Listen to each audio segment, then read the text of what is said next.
বাধ্য করেছেন, যারা বিগত ১৭টি বছর এই ফ্যাসিবাদী শেখ হাসিনা আন্দোলনে শহীদ হয়েছিলেন, সশরীরে যুদ্ধ করেছেন, মামলা খেয়েছেন, হামলার শিকার হয়েছেন, ত্যাগ স্বীকার করেছেন, ব্যবসা বাণিজ্য চাকরি নিঃস্ব হয়েছেন।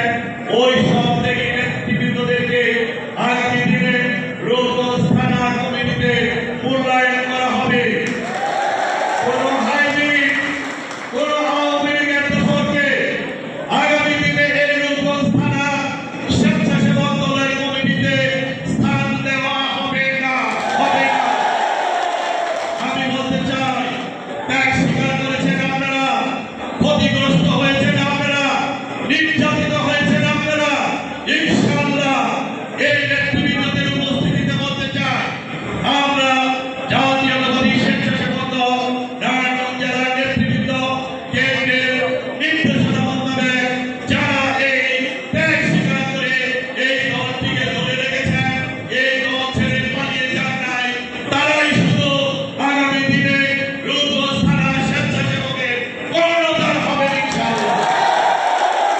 আপনারা বিভ্রান্ত হবেন না, কোনো কিছু বিনিময়ে রূপগঞ্জ থানা স্বেচ্ছাসেবক দল কমিটি হবে না। শুধু কর্মের বিনিময়ে, শুধু ত্যাগের বিনিময়ে রূপগঞ্জ থানা স্বেচ্ছাসেবক দলের কমিটি হবে। বক্তব্য অতিথিবৃন্দ দিবে।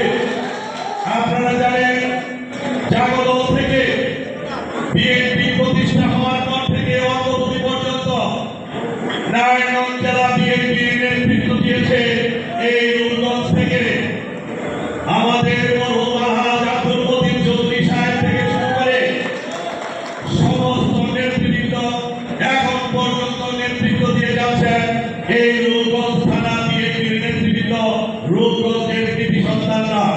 সুতরাং আগামী